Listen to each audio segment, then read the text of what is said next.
వాళ్ళు ఫంక్షన్కి, మూవీ ఫంక్షన్కి నన్ను పిలిస్తే నేను తప్పకుండా వస్తానని చెప్పి రాయచోటికి వెళ్ళడం జరిగింది.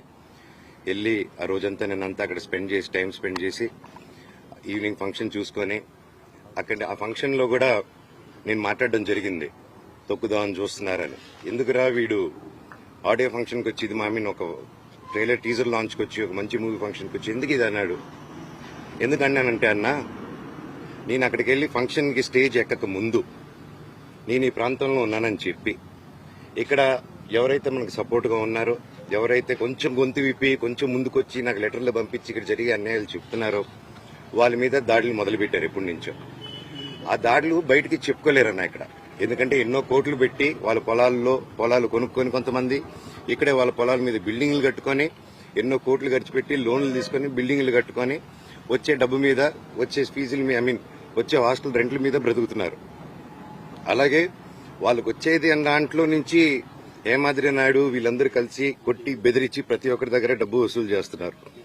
పర్ స్టూడెంట్కి ఇంత అని చెప్పి ఈ కంప్లైంట్స్ నాకు వచ్చింది.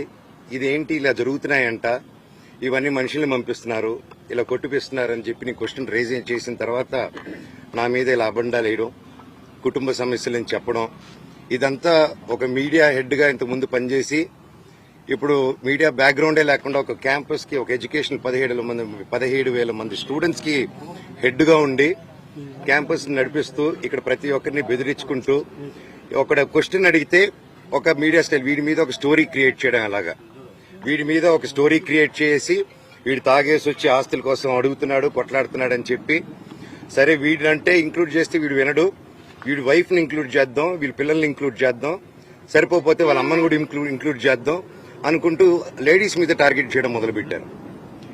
ఇక్కడ వాళ్ళందరికీ ఏమైపోయింది, అయ్యో హైదరాబాద్ లో మనోజ్ని ఇంత ఇబ్బంది పెడుతున్నారు, మనోడిని అతన్నే అంత ఇబ్బంది పెడుతుంటే మనల్ని అసలు లెక్క చేస్తారా ఇక్కడ అనేసి ఒక స్ట్రాటజీలో వెళ్తున్నారు వీళ్ళు.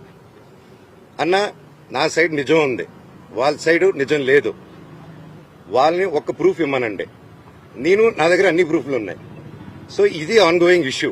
ఇది మళ్లీ చెప్తున్నాను, ఇది ఆస్తి గొడవలు కాదు, ఇది ఆత్మగౌరవంకి పోరాడే ఒక సమస్య. ఇది ప్రతి ఒక్క ఆత్మగౌరవం, ఇక్కడికి వచ్చే ప్రతి ఒక్క పల్లెటూరు మనిషిది, ప్రతి ఒక్క ఊరు మనిషిది, ప్రతి ఒక్క స్టూడెంట్ది, ప్రతి ఒక్కరి ఆత్మగౌరవం.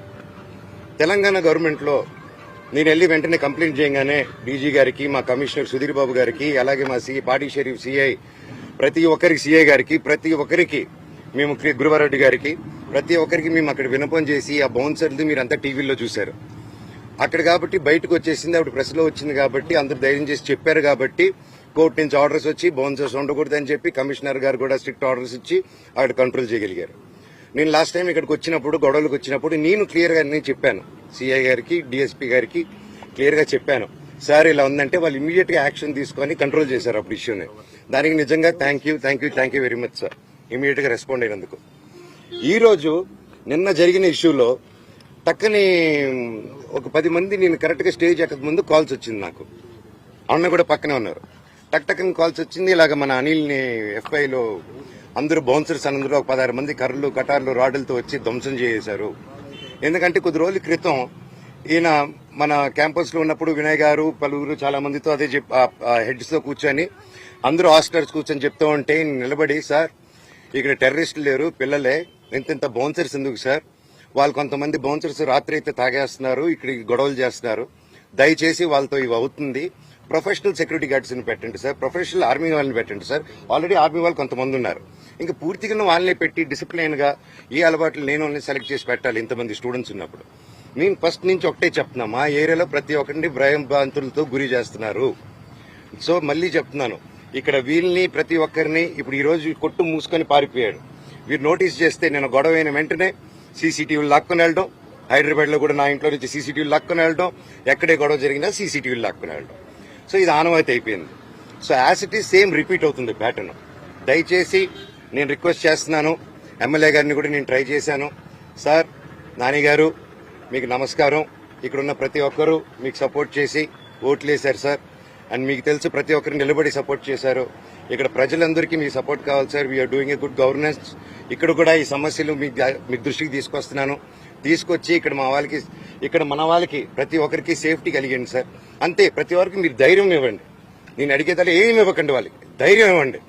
ఇలా పోలీస్ సిబ్బంది ఉంది, మీరున్నారు, గుడ్ గవర్నెన్స్ ఉందని నిన్ను నమ్ముతున్నాను. అది కూడా ఇక్కడ ప్రజలు నమ్మేలాగా చేద్దాం మనం.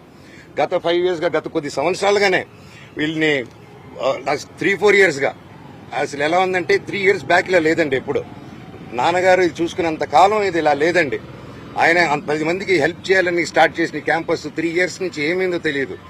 ఎందుకు ఇలా ఎవరు మేనేజ్మెంట్కి వెళ్ళిందో ప్రతి ఒక్కరికి తెలుసు మీకు. సో దయచేసి please look in to it. ఈ బౌన్సర్స్ అంతా ఎండ్ చేయండి. ఇది వీళ్ళకి కూడా దెబ్బలు తగిలింది. ఇప్పుడు ఆయన ప్రాణభయాలతో ఆఫ్ చేసుకొని ఆయన ఎక్కడికో వెళ్ళిపోయాడు. ఆయనకు కూడా ఫోన్స్ వచ్చి బెదిరింపులు జరిగాయి. ఆయన కూడా కొట్టిన తర్వాత ఇదంతా అయిన తర్వాత క్యాంపస్ లోకి తీసుకెళ్లి వాళ్ళందరూ బెదిరించారంట. ఇక్కడ కొంతమంది కూడా దెబ్బలు తగిలింది. పిల్లలు కూడా భోంచేస్తున్న పిల్లలు వీళ్ళన్నీ జరిగేటప్పుడు పిల్లల ముందు ఇవన్నీ చేస్తే ఏరియాలో ఇంకెంత భయపడతారండి. ఇది కేవలం ఇంటిమిడేషన్. ఇది అంతం చేయాలి. దయచేసి మీ అందరూ రిక్వెస్ట్ చేస్తున్నాను. అలాగే విష్ణు గారు, వినయ్ గారు కూడా ఈ విషయాన్ని సీరియస్ గా తీసుకొని దయచేసి ప్రేమను పంచండి. ప్రేమతోనే డీల్ చేద్దాం. అంతా మనమంతా ఒకటి, మనంతా ఒక కుటుంబం. ప్లీజ్. Thank you.